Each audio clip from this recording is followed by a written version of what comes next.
आएंगे तो उड़ूंगो। प्राणायाम विधान जानते हैं तो प्राणायाम कीजिए, नहीं तो हवा को पूरा लेकर छोड़ दीजिए। ఒకసారి అందరూ దండం పెట్టుకోండి। మీ కుడి తొడ పైన ఎడమ చేయి ఇలా, కుడి రైట్ సైడ్ దానిపైన కుడి చేయి ఇలా పెట్టుకోండి। శుక్లాం భరధరం విష్ణుం శశివర్ణం చతుర్భుజం ప్రసన్నవదనం ధ్యాయేత్ సర్వవిఘ్నోపశాంతయే। యస్యద్విరదవక్త్రాద్యాః పారిషద్యా వరశతం విఘ్నం నిఘ్నంతి సతతం విశ్వక్సేనం తమాశ్రయేత్। అస్మద్గురుభ్యో నమః, అస్మత్పరమగురుభ్యో నమః, అస్మత్సర్వగురుభ్యో నమః, అస్మత్పరమేష్టిగురుభ్యో నమః। గురుభ్యశ్చ తద్గురుభ్యశ్చ నమో వాకమదీమహే వృణీమహే చ తద్రాద్యౌ దంపతీ జగదాంబతీ। గోవింద గోవింద గోవింద అస్య శ్రీ భగవతో మహాపురుషస్య విష్ణోరాజ్ఞయా ప్రవర్తమానస్య అద్య బ్రహ్మణః ద్వితీయపరార్తే శ్రీ శ్వేతవరాహకల్పే వైవస్వతమన్వంతరే అష్టావింశతమే కలియుగే ప్రథమపాదే జంబూద్వీపే భారతవర్షే భరతఖండే శకాబ్దే మేరోర్దక్షిణదిగ్భాగే కృష్ణాకావేర్యోర్మధ్యదేశే ఆదివరాహక్షేత్రే సువర్ణముఖరే ఉత్తరదిగ్భాగే పద్మసరోవరీ తీర్థసమీపే శుకపురి అగ్రహారే వర్తమానే వ్యవహారిక చాంద్రమాణేన ప్రభవారి షష్ఠిశ్రీ విజయాభ్యుదయ నామ సంవత్సరాణామధ్యే శుక్రోది నామ సంవత్సరే ఉత్తరాయణే వసంత ఋతు చైత్రమాసే శుక్లపక్షే విధియాయాం శుభదితౌ వాసరాః లక్ష్మీవాసరయుక్తాయాం భరణీ నక్షత్రయుక్తాయాం శ్రీ విష్ణుయోగ శ్రీ విష్ణుకరణ శుభయోగ శుభకరణ ఏవం గుణ విశేషణ విశిష్టాయాం అస్యాం శుభదితౌ। ఒకసారి మీ యొక్క గోత్రము, మీ పేరు, మీ భార్య పేరు, మీ పిల్లల పేర్లు ఒకసారి సంకల్పం చేసుకోండి, సంకల్పించుకోండి। ఉంగ పేరు, నక్షత్రం, గోత్రం, ఉంగ పేరు, ఉంగ ఆత్ల இருக்கிறவா பேரு எல்லாமே ஸ்மரண பண்ணிக்கோங்க। आपका गोत्र और नाम, वाइफ का नाम, बच्चे का नाम भी स्मरण कीजिए, संकल्प कीजिए। ममा जपंడి। मम क्षेम स्थैर्य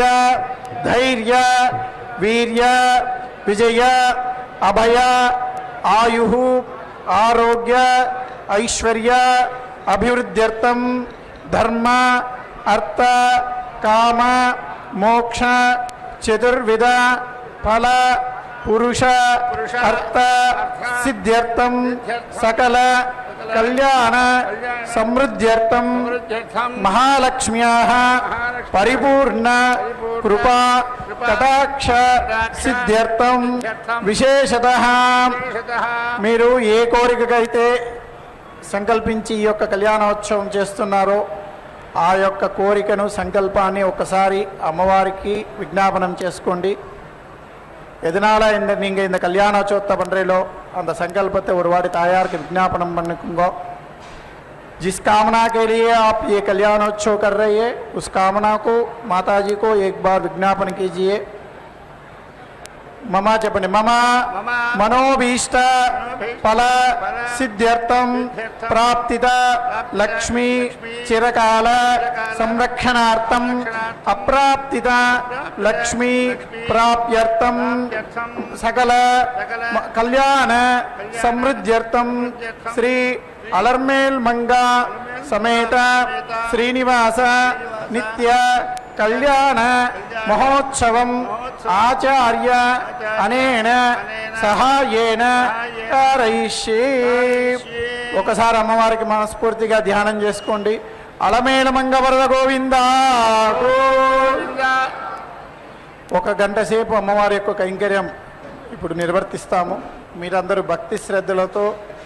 వీక్షించి అమ్మవారి కృపకు పాత్రలవుతారని కోరుకుంటున్నాను। భగవతో బలేన భగవతో। ఓం శ్రీ మహాలక్ష్మే నమః।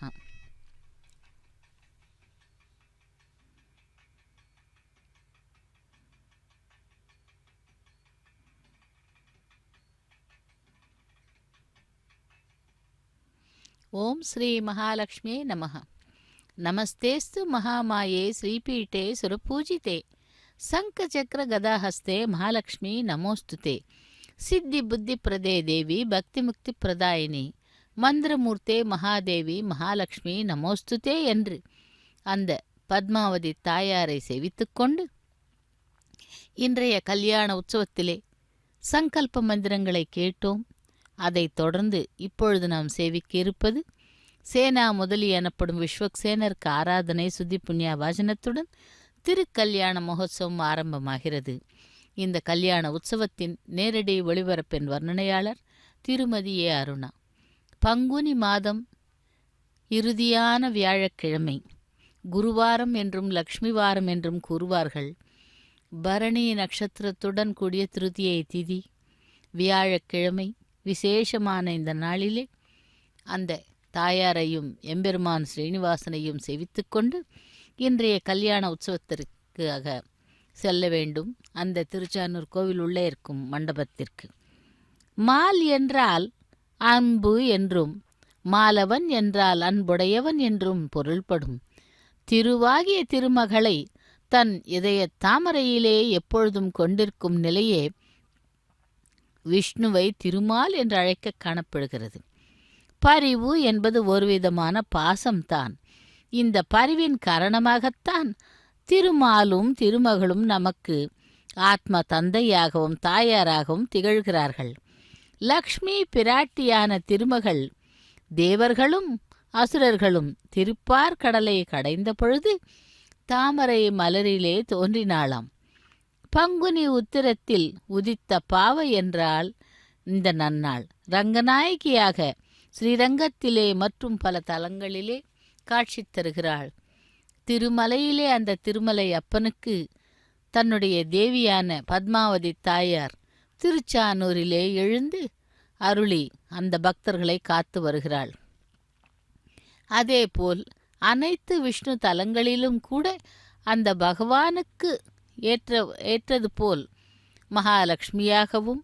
கஜலட்சுமியாகவும் அமிர்தவல்லி தாயாராகவும் ரங்கநாயகியாகவும் பெருந்தேவியாகவும் இப்படியாக பல தலங்களிலே அவள் எழுந்தருளி பக்தர்களை அருள் பாலித்து கொண்டிருக்கும் அந்த மகாலட்சுமி அவதாரத்திலே பத்மாவதி தாயாரை சேவிக்கிறோம். அவளுடைய திருக்கல்யாண மகோத்சவத்திலே இதோ அர்ச்சக சுவாமி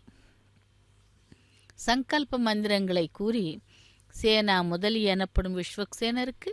ஆராதனை செய்து கொண்டிருக்கிறார். நாமும் செவிக்கலாம். விஸ்வக்சேன ஆராதனை சுத்தி புண்ணிய வாசனத்துடன் திருக்கல்யாண மகோத்சவம் ஆரம்பமாகிறது. அகிலாண்ட கோட்டி பிரம்மாண்ட நாயகன் திருமலையிலே மலையப்பனாக வேங்கடவனாக திருச்சானூரிலே ஸ்ரீனிவாசனாக எழுந்தருளி பக்தர்களை அருள் பாலித்து கொண்டிருக்கிறான். அந்த பகவானை நேரடி ஒளிபரப்பில் தாயாருடைய கரத்தினை பிடிப்பதற்காக இங்கே சுமார் 12 ஆண்டு காலம் தவம் செய்து திரும்பவும் அவளை திருமணம் செய்து கொள்ளுகிறார். அப்படிப்பட்ட அந்த பத்மாவதி தாயாரை இதோ நேரடி ஒளிபரப்பில் தங்க சிம்ஹாசனத்திலே அமர்ந்து கொண்டிருக்கும் அவளையும் அந்த பகவான் ஸ்ரீனிவாசனையும் சேவித்து கொண்டு இன்றைய கல்யாண உற்சவத்தை காண பங்கு கொள்ள வந்திருக்கும் பக்தர்களை வரவேற்கிறேன். ஓம் நமோ மகாலட்சுமி நமஹ, ஓம் நமோ நாராயணியே நமஹ என்று அந்த சந்திர சகோதரியே நம என்று சேவித்துக்கொண்டு அந்த சுத்தி புண்ணியவாஜனம் கைங்கரியத்தை சேவிக்கலாம். பகவான் திருமாலும் திருமகளும் இணைந்து நம்மை சம்சார கடலில் இருந்து காப்பதற்காகத்தான் முயல்கிறார்கள். பாசத்தில் மிக சிறந்தது தாய் பாசம் என்றும், தவறு செய்யும் தனது குழந்தையை கணவரிடம் காட்டி கொடுத்து அவரால் தண்டனை பெறுவது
विराट छन्दसां ज्योतिः विराट वाचः अग्नोदमिति तिष्ठते विराजमिति विराजम् अभीसमिति भज्यते तस्मात् तत् ज्योतिः उच्यते स्वमोः प्रातस्तवनमिति प्रातः सवनं वहतः यथा प्राणगिति च अपानगित्यपानः चाद्वौ माचन्द्रं सवनं यथा चक्षुः च श्रोत्रं चाद्वौ दीर्घसवनमिति दीर्घा सवनं यथा वाक् च प्रतिष्ठेति प्रतिष्ठा च पुरुषसंहिते पुरुषा संहितः वै एषः यज्ञः अस्तुभिः कामं कामिगते तं येतेनाभिधि अश्रुतेः सर्वं हि अस्तूरिणा अभ्यस्नुते अश्नुते अग्निष्टोमेनेत्यग्नि सोमेन वै प्रजापतिरिति प्रजापतिः प्रजा इति प्रजाः असृजताः अग्निष्टोमेनेत्यग्नि सोमेन देवापरिति अगृह्णाते तासां परिगृहीतानामिति परिगृहीतानाम् अश्वतरः अदिति अप्रवतायः एवं विद्वान् अग्निष्टोमेने चग्ने सोमेन यजते प्रेति अजाताः प्रजा इति प्राजाः जनयति परिति प्रजाता इति प्राजाताः गृह्णाति तस्मात् आहूयेत इति ज्येष्ठा यज्ञः इति त्यं कामं कामयते तं एतेन अभीति अस्तुते सर्वं हि अस्तूरिणा अभ्यस्तुत इत्यभिस्तुते अग्निष्टोमेनेत्यग्नि सोमेन वै प्रजापतिरिति प्रजापतिः प्रजा इति प्रजाः असृजताः अग्निष्टोमेनेत्यग्नि सोमेन एवापरिति अगृह्णाति तासां परिगृहीतानामिति परिगृहीतानाम् अभ्युतरः तदिति अप्रवता तस्य अनुहायेत्यनुहाय रेदहायेति अदत्ता तदे गर्दभे नीति अमाते तस्मात् गर्दभः रेदा इति द्विरेदाः इति आहो वडवायाम् इति अमाते इति तस्मात् वडवा रेदा इति द्विरेदाः अथो इति आहो ओषधीषोऽग्निति अमाते इति तस्मात् ओषधयः अनभ्यक्ता इत्यनभिक्ताहारे भन्ति अथो इति आहो प्रजास्ति प्राजासोऽग्निति अमाते इति तस्मात् यौ जायते इति तस्मात् अश्वतरः न प्रेति जायते आत्तरेता इत्यात्तरेताः हि तस्मात् बर्हिषि अनवक्लुप्त इत्यनवक्लुप्तः सर्ववेदस इति सर्ववेदसे वाहा सहस्रे वाहा प्रवदाया एवं विद्वान् अग्निष्टोमेनेत्यग्नि स्तोमेन यजते प्रेति अजाताः प्रजा इति प्राजाः जनगति परिति प्रजाता इति प्राजाताः गृह्णाति तस्मात् आहुः ज्येष्ठयज्ञ इति ज्येष्ठयज्ञः इति प्रजापतिरिति प्रजापतिः वा ज्येष्ठः सः हि एतेन अग्रे अयजता प्रजापतिरिति प्रजापतिः अकाम यदा प्रेति जायेगा इति सामेधा त्रिवृतमिति त्रिवृतं निरति अमिमेताम् अग्नि देवता अन्विति असृजता गायत्री छन्दः रथं तरमिति रथं तरं साम ब्राह्मणः मनुष्याणाम् अजः पशूनां तस्मात् ते मुख्याः मुखतः हि असृज्यन्त पुरसः बाहुभ्यामिति बाहुभ्यां पञ्चदशमिति पञ्चदशं निरति अमिमेताम् इन्द्रः देवता अन्विति असृज्यता दृष्टुभछन्दः बृहद् साम राजन्यः मनुष्याणाम् अभिः पशूनां तस्मात् वीर्यावन्त इति वीर्यावन्तः वीर्यात् हि असृज्यन्ताध्यतः सप्तदशमिति सप्तदशं निरति अमिमेतातं विश्वे देवाः देवताः अन्विते असृज्यता जगति छन्दः वैरूपं सामा वैश्याः मनुष्याणां तस्मात् ते आद्याः अन्नदानादित्यन्नदानादेहि असृज्यन्ता तस्मात् भूयागंसः अन्येभ्यः भूयिष्ठाः हि देवताः अन्विते असृज्यन्ता भक्तः एकविकंसमित्येकविकंसां निरति अमिमेताताम् अनुष्टुभिज्जनोस्तुभछन्दः अन्विते वैराजां सामसूत्रः मनुष्याणाम् अश्वाः पशूनां तस्मात् तौ भूतसङ्ग्रामिणो विधिभूतसङ्ग्रामिणो अश्वाः च शूद्राः च तस्मात् शूद्राः यज्ञे अनवक्लुप्त इत्यनवक्लुप्तः न हि देवताः अन्विति असृज्यत तस्मात् पादो वेदि जीवतः बद्धः हि असृज्यतां प्राणा इति प्राणाः त्रिवर्ते अर्धमासा इत्यर्धमासाः पञ्चदश इति पञ्चदशः प्रजापतिरिति प्रजापतिः सप्तदश इति सप्तदशात्रयः इमे लोकाः असौ आदित्याः एकविकंस इत्येकविकंसः एतस्मिन् वै एते सुताः एतस्मिन् प्रतिष्ठिता इति प्रतिष्ठिताः यः एवं वेद एतस्मिन् एव श्रूयते एतस्मिन् प्रतीति तिष्ठति प्रातःश्रवण इति प्रातः श्रवणे वै गायत्रेण छन्दसा प्रवृत इति त्रिवृते स्तोमाय ज्योतिः दधते इति त्रिवृते इति त्रिवृता पञ्चदशेति ब्रह्मा वत्ससेन पञ्चदशाय इति पञ्चदशाय ज्योतिः दधते इति पञ्चदशेनेति पञ्चदशेन ओजसा वीर्येण सप्तदशाय इति सप्तदशाय ज्योतिः दधते इति सप्तदशेनेति सप्तदशेन प्राजापत्येनेति प्राजापत्येन प्रजननेनेति प्रजननेन एकविंशायेत्येकविंशाय ज्योतिः दधते इति सोमः एव तत् सोमाय ज्योतिः दधते इति अथो इति सोमे एव सोमम् अभिप्रेति जगति यावन्तः वै स्तोमाः तावन्तः कामाः तावन्तः लोकाः तावन्ति ज्योतिगुंसि एतावतः एव स्तोमान् एतावतः कामान् एतावतः लोकान् एतावन्ति ज्योतिगुंसि अवेति रुन्धे ब्रह्मवादिनः ब्रह्मवादिनः वदन्ति साहो वै अजयताया अग्निष्टोमेनेत्यग्ने सोमेन यजमानः अथा सर्वस्तोमेनेति सर्व सोमेन यजेता इति यस्य त्रिवृतमिति त्रिवृतम् अन्तर्यन्तीत्यन्तः यन्ति प्राणानिति प्राणान् तस्य अन्तः यन्ति प्राणेष्विति प्राणेषु मे अपिति असत् इति खलु वै यज्ञेन यजमानः यजते यस्य पञ्चदशमिति पञ्चदश अन्तर्यन्तीत्यन्तः यन्ति वीर्यं तस्य अन्तः यन्ति वीर्ये मे अपिति असत् इति खलु वै यज्ञेन यजमानः यजते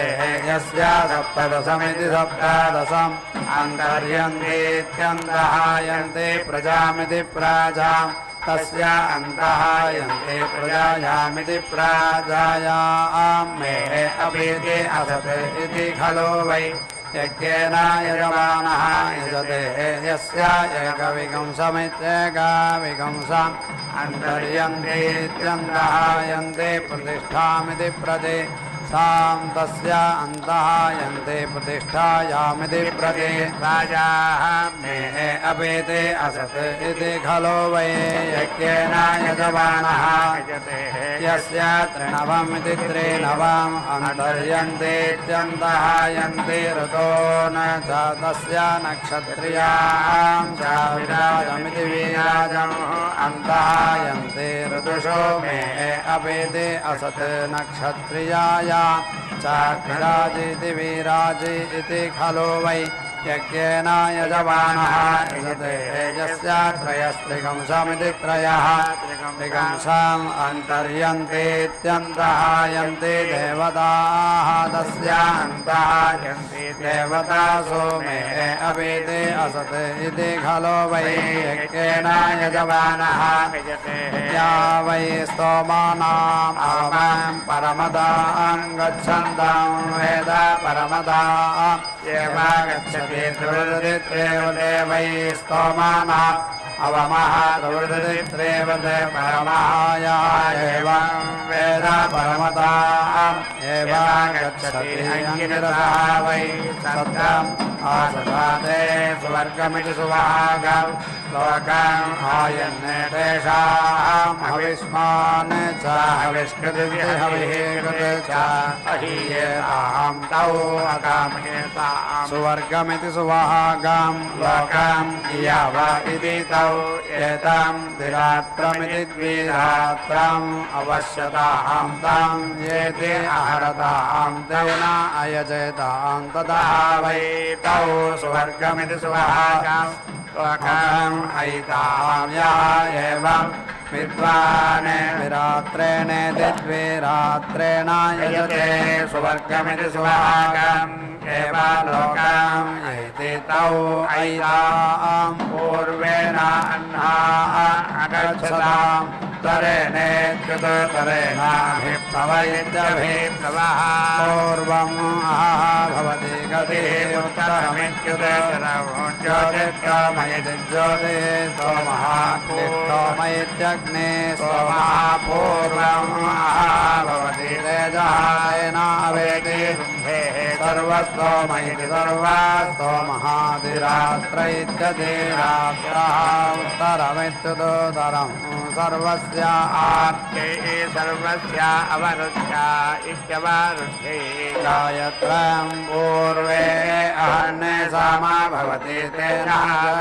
गायत्री गायत्री ब्रह्मवर्चसमिति ब्रह्मवर्चसं तेजः एव ब्रह्मवर्चसमिति ब्रह्मवर्चसम् आत्मन्ने धत्ते दैष्टुभम् उत्तर इत्युदुत्तरे ओजः वै वीर्यम् दृष्टक ओजः एव वीर्यम् आत्मन्ने धत्ते रथन्तरमिति रथम् परं पूर्वे अहन्ने सामा भवति यं वै रथन्तरमिति रथं तरम् अस्याम् एव प्रतीति तिष्ठति बृहद् उत्तर इत्युत्तरेः असौ वै बृहद् अमुष्याम् एव प्रतीति तिष्ठति तत् आहुः क्व जगति च अनुष्टुविद्यनो सुवे च इति वैखानसम् पूर्वे अहन्ने सामा भवति तेन जगच्चै न एते षोडशी उत्तर इत्युत्तरे तेन अनुष्टुभ इत्यनो अथ आहुः यत् सवाने अर्धमास इत्यर्थमासे स्यादाम् अन्यतरस्य अह्नः वीर्यम् अन्विति पद्येत इति अमावास्यायामित्यमावास्यायां पूर्वम् अहः भवति उत्तरस्मिन्नित्युत्तरस्मिन् उत्तरमित्युत्तरम् नाना एव अर्धमासयोरित्यर्थ मासयोः भवतः नानावीर्ये इति नानावीर्ये भवतः हविष्मन्निधनमिति हविष्मते निधनं पूर्वम् अहः भवति हविष्कन्निधनमिति हविष्कृते निधनम् उत्तरमित्युत्तरम् प्रतिष्ठित्या इति प्रतिष्ठित्ये आवहवै इदम् अग्रे सलिलम् आसीत् तस्मिन् प्रजापतिः वायो भूत्वा अचरत् सः इमा अवश्यते तां वराः भूत्वा येति अहरत् तां विश्वकर्मेति विश्वकर्मा भूत्वा वीति अमात्रे सा अप्रसासां देवी अभवते तत् पृथिव्यै पृथिवीत्वमिति पृथिवीत्वं तस्याम् अस्यां प्रजापतिरिति प्रजापतिः सा देवान् असृजतावसोन् रुद्रान् आदित्यान् देवाः प्रजापतिः अब्रुवन् प्रेति जायामः इति सः अब्रवीत् यथा युष्मा तपसा असृक्षि एवं तपसै प्रजननमिति प्रजननम् इच्छत्वम् इति तेभ्यः अग्निम् आयतनमित्यायतनं प्रेति अयच्छत् एतेन आयतनेनेत्यायतनेन श्राम्यत इति ते अग्निना आयतनेन आयतनेन अश्राम्यन् ते संवत्सर इति संवत्सरे एकाङ्गाम् असृजन्तां वसुभ्यै वसुभ्यः रुद्रेभ्यः आदित्येभ्यः प्रेति गच्छन् एतां नक्षत्रम् इति तां वसवः रुद्राः आदित्याः रक्षन्त सा वसुभ्यै वसुभ्यः रुद्रेभ्यः आदित्येभ्यः प्रेति अजायत त्रीणि च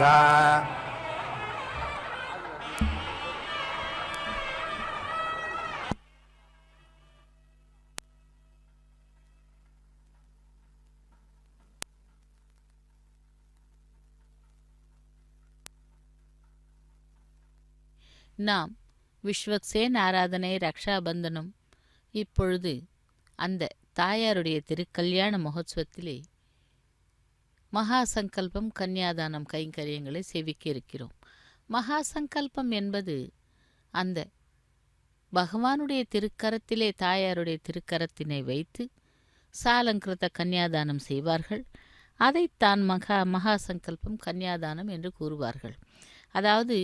27 தலைமுறைகளுக்கான அந்த 21 தலைமுறைகளுக்கான மோட்சத்தை கொடுப்பவள் பெண்ணின் கன்னியாதானத்தின் பொழுது கூறும் மந்திரங்களால் தான். ஆகவே பெருமாளுடைய திருக்கரத்திலே தாயாருடைய திருக்கரத்தினை வைத்து பிரவரைகளை கூறி அந்த மந்திரங்களை கூறுவதே சாலங்கிருத்த கன்னியாதானம். ஒரு பெண்ணாக பிறந்தவள் புகுந்த வீட்டிற்கு செல்ல வேண்டும் என்றால் அதற்கு அவளுடைய மாமனார் மாமியார் மற்றும் புகுந்த வீட்டிலே பெற்றோர்கள் அனைவருடைய சம்மதத்திலும் இப்படி சாலங்கிருத்த கன்னியாதானம் செய்வார்கள். அப்படித்தான் ஸ்ரீனிவாசனுக்கு இந்த சாலங்கிருத்த கன்னியாதானம் செய்து கொண்டிருக்கிறார். தன்னுடைய மகளை பத்மாவதி தேவியை ஆகாசராஜன் தரணி தம்பதினியார் அவர்கள் மூலமாக அர்ச்சக சுவாமி அந்த மந்திரங்களை கூறி அந்த பிரவரைகளை கூறி சங்கல்பம் செய்து கொண்டிருக்கிறார். இதனால் 21 தலைமுறைகள் செழிக்கும் என்பது ஒரு ஐதீகம். ஆகவே ஒவ்வொரு கல்யாணத்திலும் சரி இந்த சாலங்கிருத்த கன்னியாதானம் என்பது மிகவும் விசேஷமாக கருதப்படுகிறது. பத்மாவதி தாயாருடைய திருக்கல்யாண மகோத்சவத்தை நாம் இப்பொழுது சேவித்து கொண்டிருக்கிறோம். அந்த பகவானுடைய திருவடிகளை சுத்த ஜலத்தினால் அலம்பி அதன் பிறகு க்ஷீரத்தால் அபிஷேகம் செய்து அந்த நீரை தன்னுடைய தலையின் மீது தெளித்து கொண்டு அதன் பிறகு சாலங்கிருத்த கன்னியாதானம் செய்ய இருக்கிறார் அர்ச்சக சுவாமி. அகிலாண்ட கோட்டி பிரம்மாண்ட நாயகன் வேங்கடவன் இங்கே ஸ்ரீனிவாசனாக எழுந்தருளி பக்தர்களை அருள் பாலித்து கொண்டிருக்கிறான். அந்த பத்மாவதி தாயாரும் ஸ்ரீனிவாசனுடைய வருகைக்காக தானும் காத்துக்கொண்டு அந்த பத்ம சரோவரத்திலே மீண்டும் ஆவிர்பவித்தாள். அப்படி அங்கே அலர்மேல் மங்கையாகவும் பத்மாவதி தாயாராகவும் எழுந்தருளி பக்தர்களுக்கு அருள் பாலித்து கொண்டிருக்கும் அந்த பத்மாவதி தாயாருடைய திருக்கல்யாண மகோத்சவத்திலே இப்பொழுது சாலங்கிருத்த கன்னியாதானம் நடைபெற்று கொண்டிருக்கிறது. அதைத் தொடர்ந்து அக்னி பிரதிஷ்டை ஹோமத்தை செய்ய உள்ளார் அர்ச்சக சுவாமி.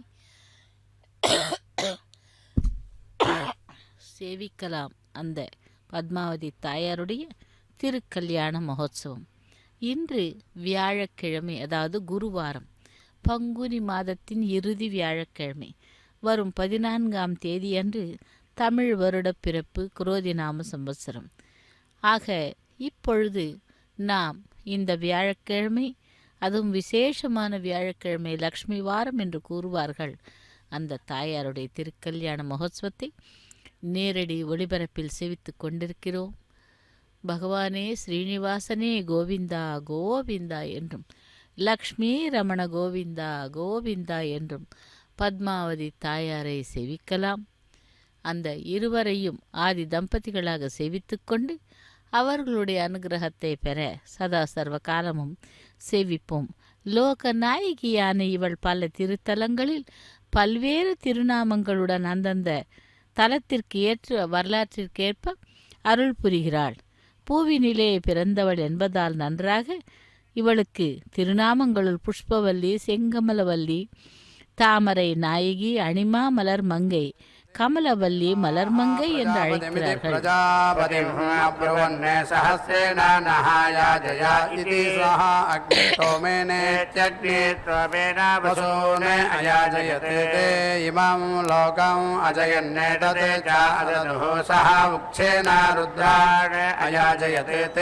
अंतरिक्षम अजयन्ने सह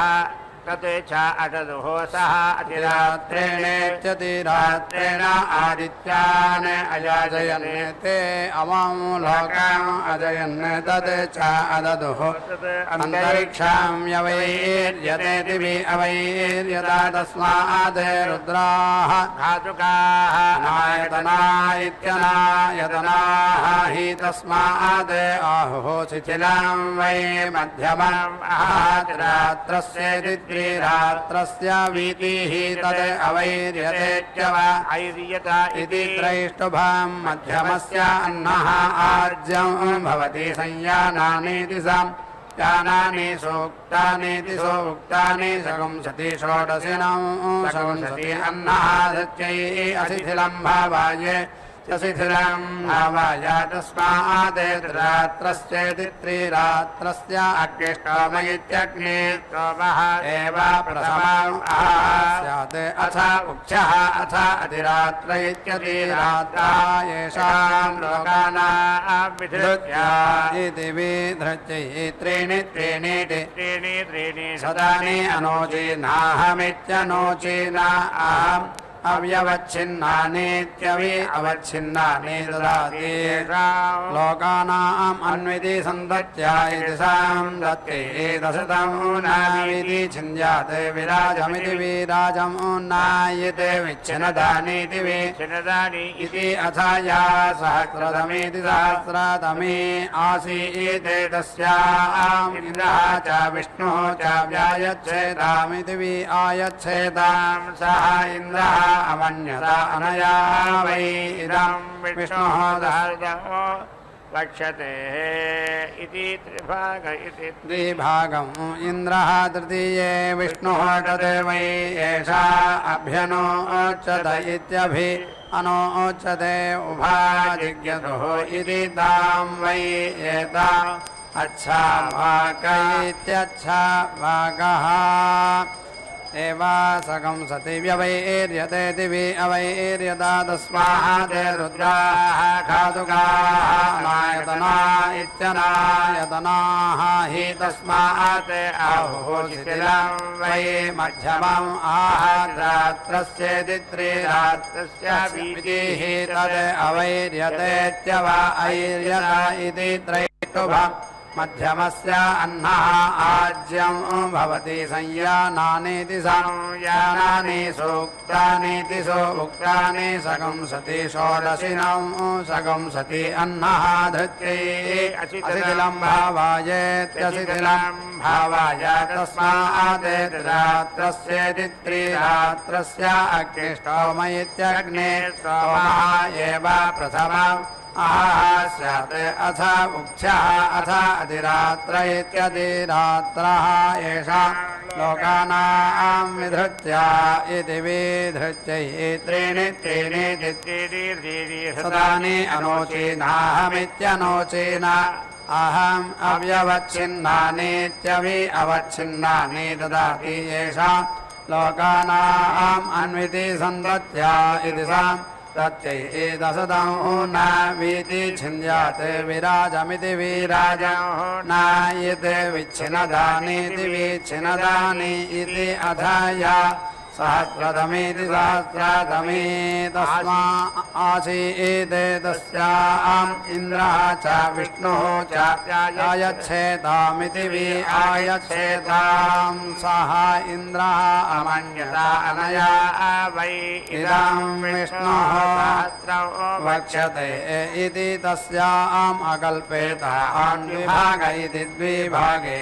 इन्द्रः तृतीये विष्णुः तत् वै अभ्यनोच्यत इत्यभि अनोच्यते उभाजिज्ञतुः इति तां वै एताम् अच्छावाकः एव शगुंसति अथ या सहस्रतमेति सहस्रतमे सा होत्रे देया इति होतारं वै अभ्यतिरिच्यत इत्यभि अतिरिच्यते यद् अतिरिच्यत इत्यतिरिच्यते होता अनात्तस्य आवयिता अथ आहुः नेत्रेत्युतो नेत्रा देया इति अथ आहुः सर्वेभ्यः सदस्येभ्यः देया इति अथ आहुः उदाकृत्येत्युतो आकृत्य सा वसंचरेत् इति अथ आहुः ब्रह्मणे च अग्निध इत्यग्नि इधे च देया इति विभागमिति द्विभागं ब्रह्मणे येषां लोकानाम् अन्विति सन्तत्या इति सन्तत्यै दशदं न वीति छिन्द्यात् विराजमिति विराजं न यत् विच्छिन्नदानीति विच्छिन्नदानि इति अथया सहस्रतमेति सहस्रतमे सा सहस्रतमे आसीत् तस्याम् इन्द्रः च विष्णुः च व्यायच्छेदामिति वि आयच्छेदां सः इन्द्रः अमन्यता अनया वै इदं विष्णुः सहस्रं वक्ष्यते इति तस्याम् अकल्पेतां द्विभाग इति द्विभागे इन्द्रः तृतीये विष्णुः तद् वै एषा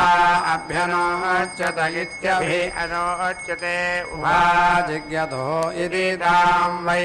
एताम् अच्छावाकः एव शगुंसति अथ या सहस्रतमेति सहस्रतमे सा होत्रे देया इति होतारं वै अभ्यतिरिच्यत इत्यभि अतिरिच्यते यत् अतिरिच्यत इत्यतिरिच्यते होता तस्य आपयिता अथ आहुः उन्नेत्रेत्युतो नेत्रे तेया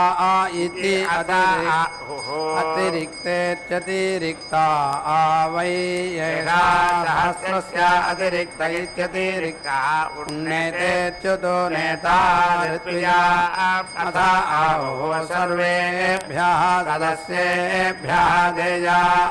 इति अथ आहुः उदाकृत्येत्युतो आकृत्याः सा वसंचरेत् इति अथ आहुः ब्रह्मणे च अग्निध इत्यग्नि इधे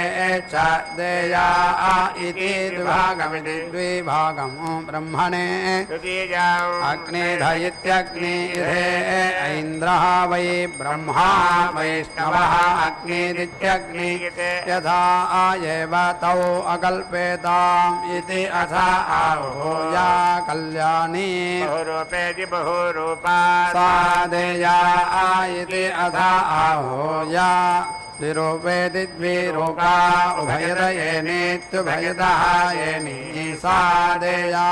इति सहस्रस्य परिगृहीत्या इति परिगृहीत्यै तद् वै एतद् सहस्रस्य अयनं सहस्रं श्रोत्रियाः सहस्रं दक्षिणाः सहस्रसंहित इति सहस्रसंहितः सुवर्ग इति सुभागः लोकः सुवर्गस्येति सुभागस्य लोकस्य इत्यभिजिच्यै सोमः वै सहस्रम् अविन्दते तं इन्द्रः अन्विते अविन्दते तौ यमः आगच्छते तौ अब्रवीत् अस्तु मे अत्र अभीति इति अस्तु हि इति अब्रूतां सः यमः एकस्यां वीर्यं परिति अवश्यते यं वै अस्य सहस्रस्य वीर्यं विभक्ति इति तौ अब्रवीत् यं मम अस्तु एतत् युवयोः इति तौ अब्रूतां सर्वे वै एतत् एतस्यां वीर्यं परिति पश्यामः अगंसं येति हरामहि तस्याम् अगंसं येति आहरन्त ताम् अप्सित्य सुप्रेति अवेशयन् सोमाय उदेहिच्युत सारोहिणी पिङ्गलाय गायने च गायने रूपं कृत्वा त्रयस्त्रिगुंसुते दित्रया त्रिगुंसुता च त्रिभिर्दित्रिभिः च शतैः सह उदयिच्युत अयेत् तस्मात् रोहिण्या पिङ्गलयाय गायन्ये सोमं क्रीणीयात् या एवं विद्वान् रोहिण्या पिङ्गलयाय गायन्येत्य गायन्याः सोमं क्रीणाति त्रिगुंसते दित्रया त्रिगुंसता च एव अस्य त्रिभिर्दित्रिभिः च शतैः सोमः भवति सुक्रीतेनेति सुक्रीतेन यजते अप्सित्यपुरुषप्रेति अवेशयन् इन्द्राय उदेहिच्युतो येहि इति सा रोहिणी लक्ष्मणा पठो हि वार्त्राग्ने रूपं कृत्वा त्रयस्त्रिगुंसते दित्रया त्रिगुंसता च त्रिभिर्दित्रिभिः च शतैः सह उदेहिच्युत अयेत् तस्मात् रोहिणीं लक्ष्मणा पठो हि वार्त्राग्नेमिति वार्त्राग्नें दद्याते यः रोहिणीं लक्ष्मणां पठो हें वार्त्राग्नेमिति वार्त्राग्नें ददाति त्रयस्त्रिगुंसति दित्रया त्रिगुंसत् च एव अस्य त्रीणि च शतानि सा तथा भवति ताम् अप्सित्य यमाय उदेहिच्युत यहीति सा जरति मूर्खा तज्जघन्येति तत् जघन्यारूपं कृत्वा त्रिगुंसता च त्रिभिः च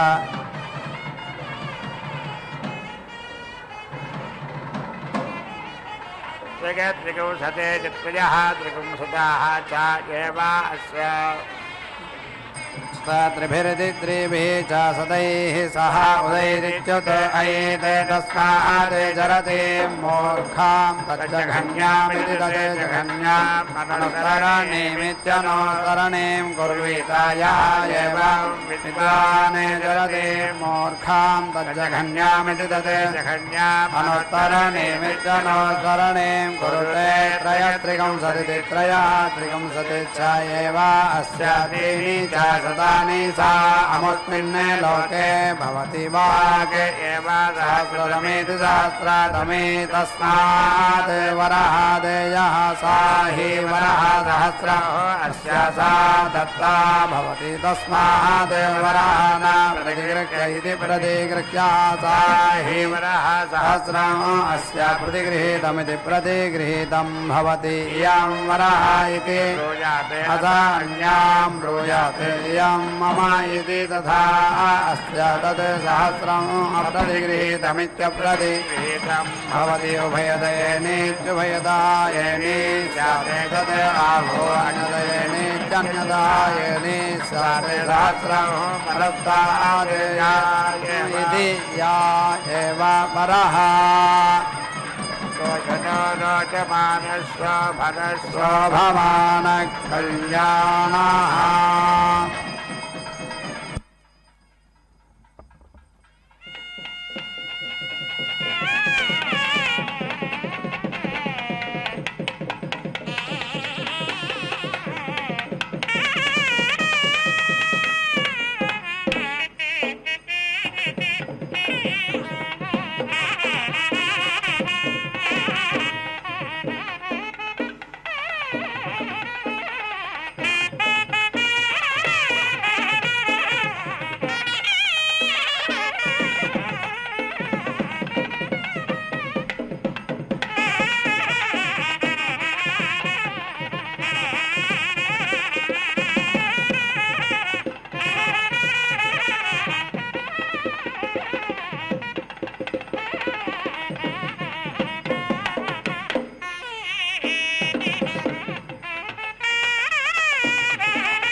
అవధరించగదయ్య అన్ని రసములు నీవు తివురుచునవ్వెనిదే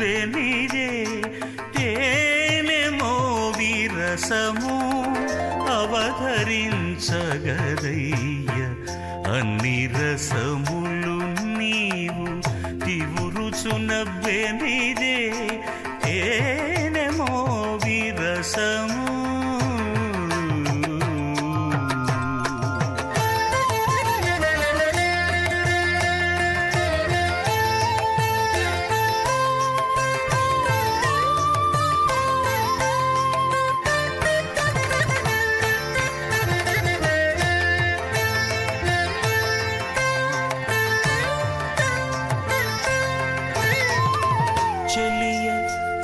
చక్కదనాన శృంగార రసము వెలయ బొమజంకెనల వీర రసము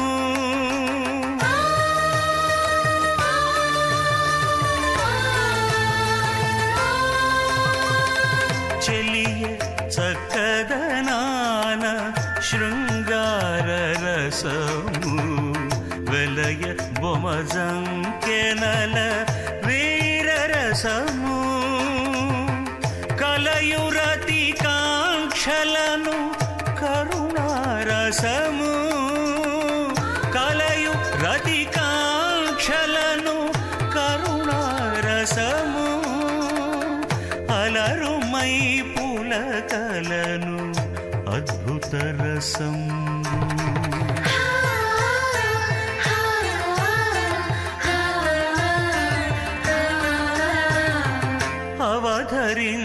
అవధరించగదయ్య అన్ని రసములు నీవు తివురుచునవ్వెనిదే తేనెమో విరసము.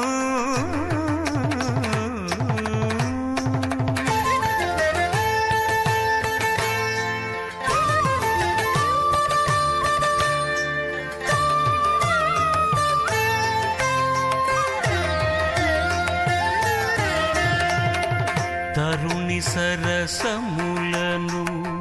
తగు హాస్యరసము పరుషంపు విరహాన భయరసంబు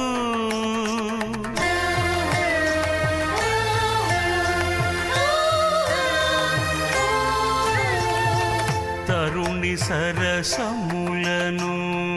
తగు హాస్యరసము పరుషంపు విరహాన భయరసంబు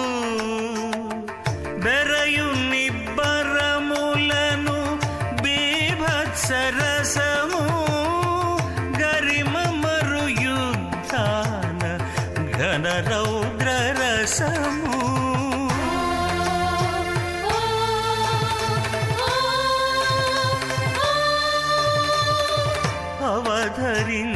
అవధరించగదయ్య అన్ని రసములు నీవు తివురుచునవ్వెనిదే తేనెమో విరసము.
कल्याणी रूपसमृद्धेति रूपासमृद्धाः सा स्यात् सा हि वरः समृद्ध्या इति समृद्धयितामुत्तरेणेत्युत्तरेण आग्नेध्रमित्याग्नेध्रं पर्याणीयेति परि आनीय आहवनीयस्येत्या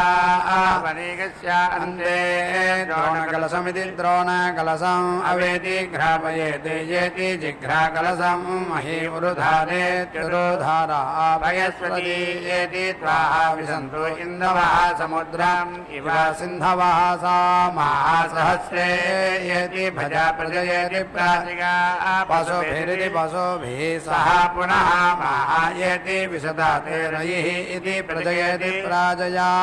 एवाजेनं पशुभिरिति पशुभिः रय्या समिति अर्थयति प्रजावानिति प्रजावाने पशुमानिति पशुमाने रयिमानिति रयिमाने भवति यः एवं वेद तया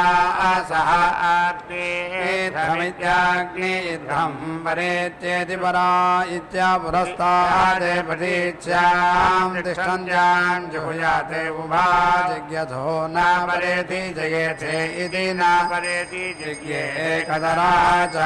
येनोः इन्द्रः च विष्णु इति यत् अवस्पृथेतां त्रेधा सहस्रं वीति तद् ऐरयेताम् इति त्रेधा विभक्तमिति त्रेधा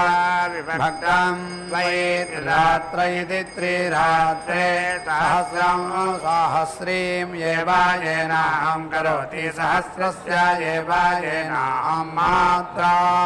करोति रूपाणि जुहोति रूपैः येवायेनां समिति अर्थयति तस्याः उपोत्सायेत्युप उत्साय कर्णं येति जपेत् इरेरन्ते अदिते सरस्वती प्रिये प्रेयसी मही विश्रुति दिवि श्रुति एतानि ते अग्निये नामानि सुकृतमिति सुकृतं महादेवेषु ब्रूतात् इति देवेभ्यः देवायेनं येति वेदयति अन्विति येनं देवाः बुध्यन्ते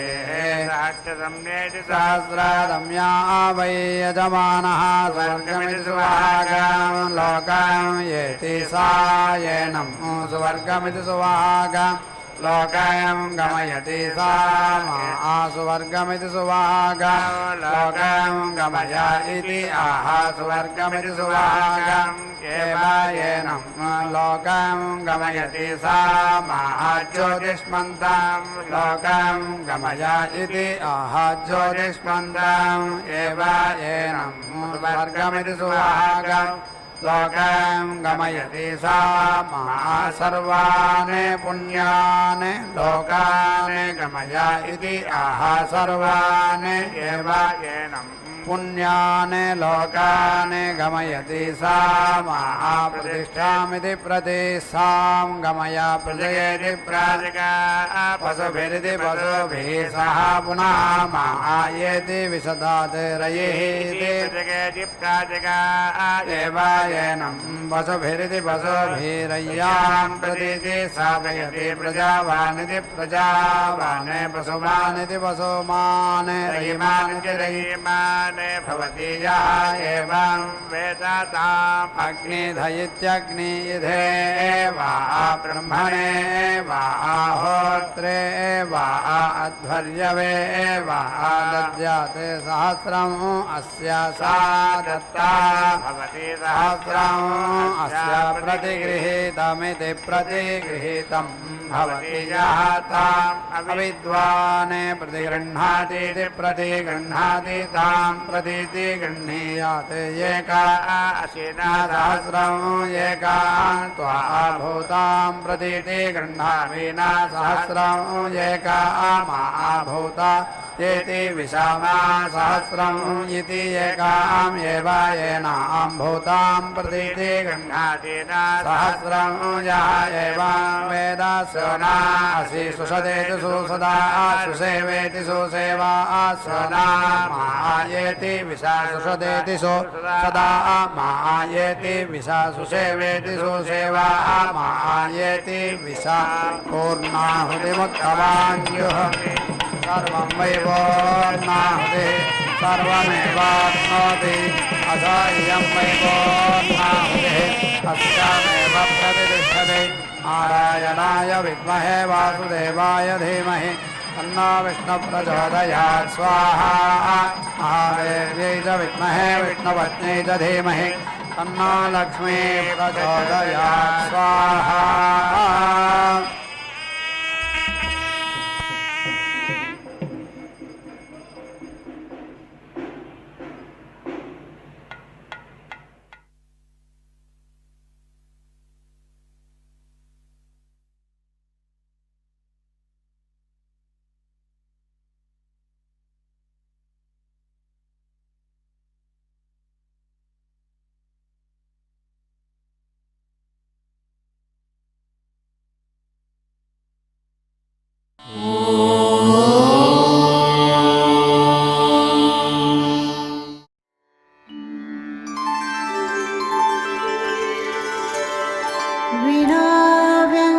विनाव्यङ्कटेशं